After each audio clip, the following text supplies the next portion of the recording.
guys, Teacher Paul here, and today we are reacting to the Nordic countries. This is the animated Scandinavian history. It's from the channel Epimythos. This is a video request from Susan, who says, history about the Nordic countries and more. The Vikings, who are living there. Okay, let's check it out, guys. Link is in the description if you want to go check out this video. Let's go. Let's learn about Scandinavian countries, or the Nordic countries.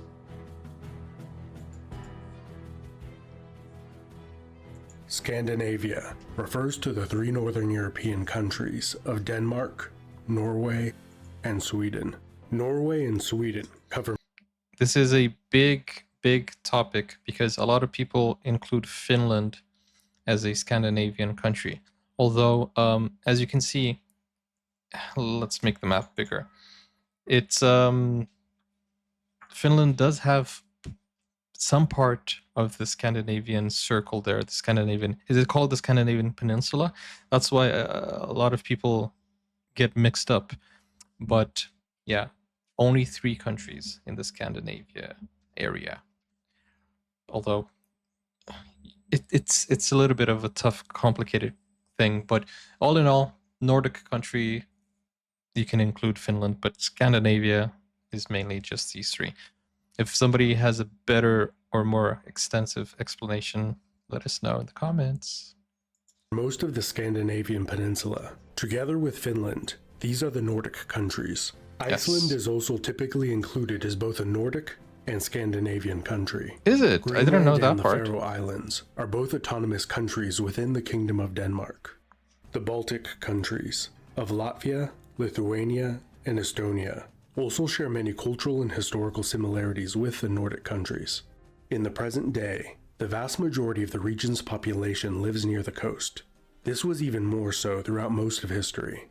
Dense forestation and little arable land led to small, close-knit communities forming by the sea. During the region's prehistory, the early cultures that arose there were compelled to become adept boat builders and expert fishermen. The introduction of crops and farm animals, which were first domesticated in the Near East, promoted a slow but steady increase in population. Competition for limited resources and the harsh northern climate meant that in scarce times, the constant raiding of one's neighbors became a way of life, fostering a warlike culture. It is commonly believed that during the 3rd millennium BC, Indo-European languages replaced the older Neolithic languages of southern Scandinavia, either through invasion, peaceful migration, or slower cultural diffusion. In the Nordic Bronze Age that followed, the region prospered, as it became connected through intermediaries to the larger international trade network of Mediterranean and Near Eastern empires. Scandinavian amber has been commonly found in Bronze Age graves in Greece, while Mycenaean beads and gold from the south has been found in Nordic graves of the period. The Nordic Bronze Age culture had no written language. However, it is evident from the material record that their society survived for many centuries after the region-wide collapse of the Near Eastern Bronze Age empires in the 12th century BC, albeit in a much diminished fashion. Throughout their... Guys, at the end of the day, we're all the same. We just traveled and kept... A lot of people just kept traveling, but we are all basically the same, I would say. Goodness, man. Late Bronze and Early Iron Age, the Nordic peoples had little contact with the outside world, and there is little surviving material culture from this time. It is believed limited contact with these peoples, or word of mouth, led to the Greek legends of Hyperborea, a land of giants in the north, where the sun never set. Land of in the giants. Cimbrian War of the late 2nd century BC, several tribes from Jutland migrated south, defeating all of the Celtic tribes they came into contact with. These new people, who the Romans called Germani, or Germans, had migrated south because their homeland had suffered severe flooding. The Germanic tribes decisively defeated the Romans in their first 3 major battles with each other. Rome suffered the heaviest losses it had since the Punic Wars with Carthage. The Romans were able to regroup and decisively defeat the Germans. As the Romans defeated, slaughtered, or enslaved the Celtic tribes in what is now France, Germanic tribes from what is now Denmark defeated the Celts and consolidated their control over the territory north of the Roman Empire. For many centuries, the Romans held these tribes at bay, with an extensive network of fortifications and garrisoned troops. During the fall of the Western Roman Empire, the Ostrogoths, Visigoths, Vandals, and the Franks greatly contributed to the fall of the continental portion of the empire, while the island of Britain was conquered by the Angles, Saxons, and the Jutes from what is now Denmark and northern Germany. Over a relatively short period of time, these Germanic tribes converted to Christianity and formed kingdoms, many swearing allegiance to the Pope in Rome. By the end of the 8th century, northern... See, so that's where English comes from. Like, it's a mix of languages. Latin, Anglo-Saxons. Why Sweden? Thank you for the request, Bertel. So a mix of things. Even French goes into English. We borrow a lot of words from French. That's so interesting, guys. Northern Europe experienced the greatest period of peace and stability since before the fall of the Western Roman Empire. This came to an end with the dawn of the Viking Age. In 793, that's the where they come monastery in. of Lindisfarne was plundered, and the monks who survived were enslaved. If you don't want to be like... I forgot to mention Old Norse is part of English too. There's an interesting museum here in London where they kind of like show you different words where it came from, and you can guess where it came from, if it's Anglo-Saxon, if it's Old Norse, if it's Latin, and you can kind of like do a quick quiz, which is interesting. The defenseless monks of Lindisfarne while sailing through the internet. I would recommend this video sponsor, NordVPN. While it was tough to defend yourself from an unexpected Viking raid, today it is much easier to protect yourself on the internet with a virtual private network, or VPN. A VPN can keep your data safe from hackers and spyware. The Viking longship was one of the most impressive pieces of technology of its day. Its impressive design and shallow draft meant that it was capable of both sailing on the open seas and in constricting rivers better than any other ship of its day. NordVPN is also a piece of technology that allows you to travel to different corners of the internet. Many streaming services, online shopping, education, and entertainment sites only work in particular countries. You can sail around those restrictions with NordVPN, which allows you to quickly and easily change your IP address to countries all over the world, giving you access to the content you want.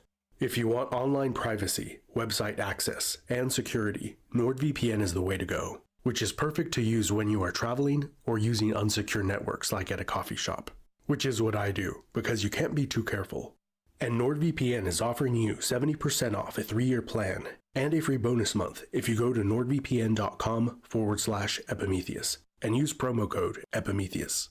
Plus, Nord will be giving surprise gifts to their customers as they are celebrating their 8th birthday this month.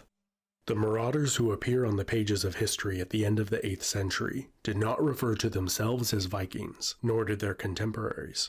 To go Viking meant to go raiding. The 3 main groups of these raiders were the Danes, Norsemen or Norwegians. So that was a common expression back then, to go Viking. Hey, let's go Viking. That's interesting. And it's interesting also that today we have these type of colloquial idioms, and throughout time they used to have things that you can only understand if you are from that time and age and understand like the colloquialism of the time, which is interesting, real interesting. I like an example, go Dutch. What does that mean anyway, go Dutch, and why? Because the Dutch pay for themselves, is that it?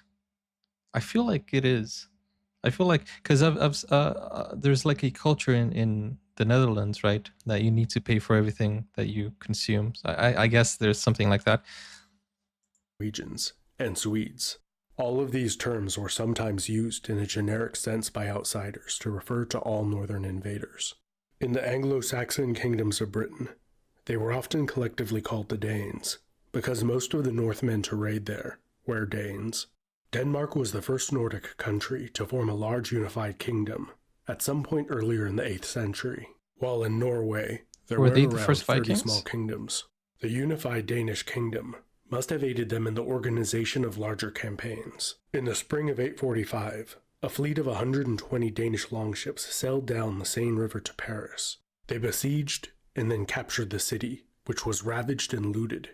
They were convinced to leave after being paid a bribe of over 5,000 pounds of gold and silver. Wow. During the Viking Age, such bribes to avoid plunder were called the Danegeld, the Danes' gold, and became quite common throughout Britain and the Frankish Carolingian Empire. So they didn't force themselves to stay there and colonize. They just looted and left.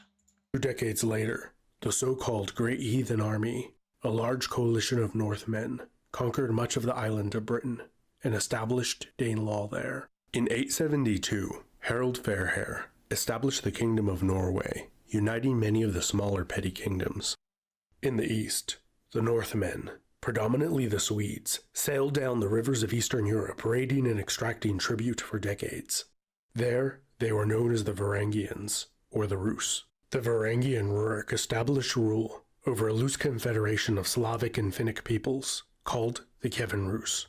Rurik's dynasty ruled in some part of Russia for 21 generations, over a period of 700 years, until the death of Tsar Vasily IV in 1612. From the 9th through 11th centuries, many Swedes settled on the... Wait, you're saying Germany had Vikings, Russia had Vikings? It's not only Nordic? That's interesting. Coast of what is now Finland. The Danes focused on controlling England, while the most north of the Northmen colonized the north of Scotland, parts of Ireland, and later, Iceland and Greenland. In the early 10th century, Rollo, a Norseman of either Danish or Norwegian origin, was Viking about in the northwest pointy part of France. The Frankish king was unable to effectively militarily deal with him, so he found another solution. He gave Rollo Normandy, which was named after the Norsemen. Rollo converted to Christianity and served under the French king as Duke of Normandy, and was charged with protecting France against other Northmen. Rollo's Franciscized, French-speaking descendants were the Normans. During the early 10th century, the last Anglo-Saxon kingdom, Wessex, drove out the Danes and became the unified country of England for the first time. A few decades later, in 970, the Swedes united under their first king, Eric the Victorious. That same year, Harold Bluetooth, king of the Danes, who had previously converted to Christianity along with much of the country, conquered Norway. Bluetooth lost and regained Norway. His son... Did you see that? I don't know if you guys paid attention to the text over here. Look at that. So, Harold Bluetooth's initials. It was a mix of those two characters, the H and the B. And that's why we have the Bluetooth symbol. That is so cool. Obviously, guys, he's not the one who invented Bluetooth. It was named after him. Conquered Norway. Bluetooth lost and regained Norway. His son, Sven Forkbeard, also lost and regained Norway, and then conquered England. His realm has been called the North Sea Empire. After his death, the Triple Crown was split up. A few years later, his son Canute managed to unite all three crowns again, after a decade of constant war in both England and Scandinavia. After Canute's death, all three kingdoms split again. Magnus the Good of Norway peacefully claimed the crown of Denmark as the result of a very good deal he had made. His brother, Harald Hardrada, succeeded him as King of Norway. Harald had previously worked as a mercenary for the Grand Prince of the Kievan Rus, and then worked many years for the Eastern Roman Empire. He became commander of the Varangian Guard and campaigned throughout the Mediterranean. In 1066, both Harold and then William, Duke of Normandy, invaded England. The English defeated the Norse in the north, and then lost to the Normans in the south. Most historians consider Harold's invasion of England to be the end of the Viking Age.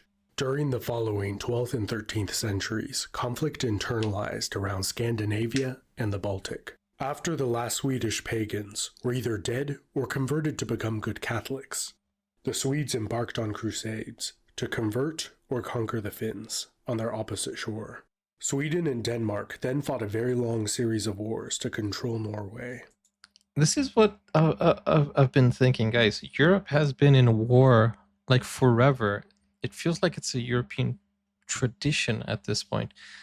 Dang, the amount of wars that you've seen in Europe is absolutely insane. I don't think there's any single European country that did not participate in a war. I wonder why. To overly summarize them, Denmark generally had the upper hand in the early wars.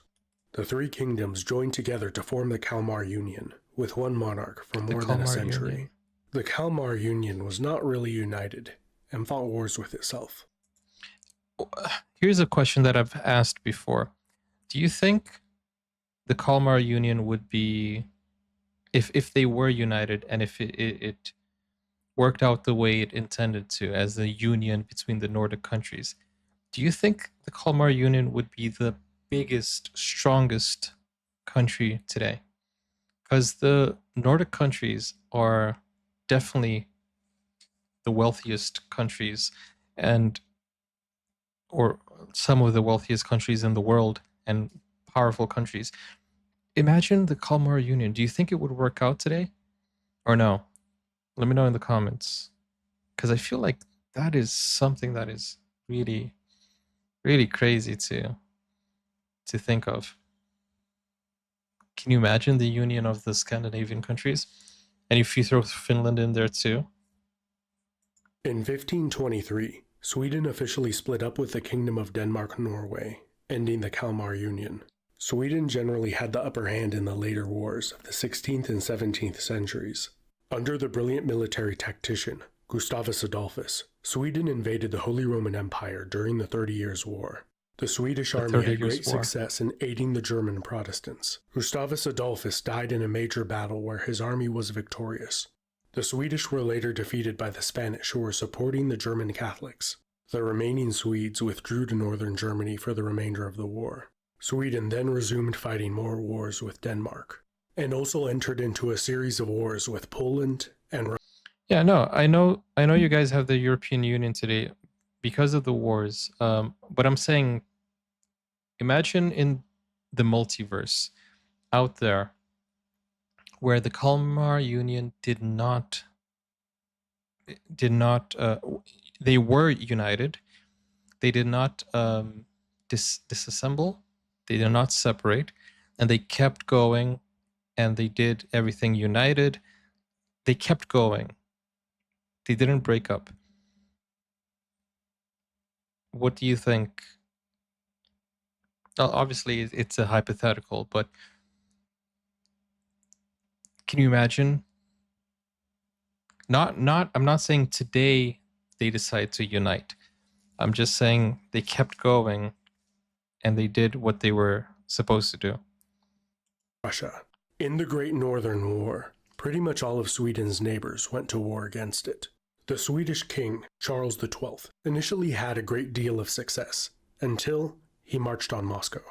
Things went downhill from there, and the Swedes eventually lost the Long War. Russia established itself as a major power, while Sweden went into decline. Peter the Great. During the Napoleonic Wars, Russia annexed Finland from Sweden. In the aftermath, Sweden received Norway in a trade with Denmark. Sweden still had to fight a war with Norway to compel them into unifying. Throughout the 19th century, a large portion of Norway's population left the country. They predominantly resettled in the United States, particularly Minnesota and Wisconsin. There's a TV show that talks about this, right? Or was it a movie? No, there's a movie actually that we saw a trailer to. I think it's in the wish list that talks about this, about people who left Norway to live in the United States. You guys remember?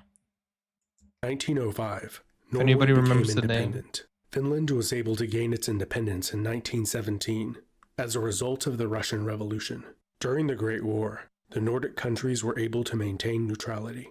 However, during the not-so-great sequel, Germany occupied Denmark and Norway, while Finland managed to retain its independence throughout the war, despite a massive Soviet invasion and having supported and then battling the losing Germans in the last year of the war. In 1949, Legos were invented in Denmark, and the Nordic countries proceeded to achieve some of the highest standards of living anywhere in the world. Because of With Lego? decent furniture at affordable prices, lots of oil, delicious food, and some of the best music out there, the region has a lot going for it today. Wait, who is he showing here? Let's take a look at these artists. So he's talking about Sabaton, Nightwish, and the blonde lady. Who is that? I don't recognize her. This has been Epimetheus, and I hope you have enjoyed this video. A big thanks to all my patrons over on Patreon and this video sponsor, NordVPN. The movie's called Emigration, right? Yeah, so we reacted to the trailer of Emigration. I believe it's on our wish list. Also, if you guys want to go and watch it, then go support the wish list. But let's talk about this for a second here. The wars have been constant, and I feel like today I think politics and conversation, I think we have settled. I don't think there will be any, I hope, any invasion of other countries to continue with the, with the separation and gaining power. I feel like wars were an ego thing where kings had too much power and one man could just lead an army into another country. And it literally backfired, especially for the Swedes. Literally, like going into uncharted, well, not uncharted, but into territories and just losing. It just really, really was uncalled for. But it feels like the Danes were the ones who started going to other countries and wanting more power. The Danish king was the one who wanted kind of like all the power to himself, I would say. And Bertel is saying the Kalmar Union split because the Danish king wanted more power. Yeah, but the hypothetical is, imagine if he didn't want more power. Imagine if he just was happy with the union. What would it look like today? It would be interesting to see. But anyways, guys, this is very interesting. History is something that I've always learned, that history is looking into the past to shape the future, and history always repeats itself. So I don't know. I hope we're good right now, and I hope there aren't any leaders out there in the future who want to continue gaining power. As we've seen, things are still happening around the world, and I hope we're good right now. Just to be honest with you, I don't think there is any possibility of war within the Scandinavian countries anymore. But things aren't looking good in the borders, especially bordering Finland. So let's stay tuned to the future. But anyways, guys, thank you so much for this video. Very educational video, and this is Susan's request. So if you have any requests of your own, go over to Buy Me Coffee and you can request videos there. And also, if you want to request, or if you want to watch actually full movie reaction shows or series, go over to Buy Me Coffee. Link is in the pinned comments, or to Patreon as well. Take care, guys. See you soon. Bye bye.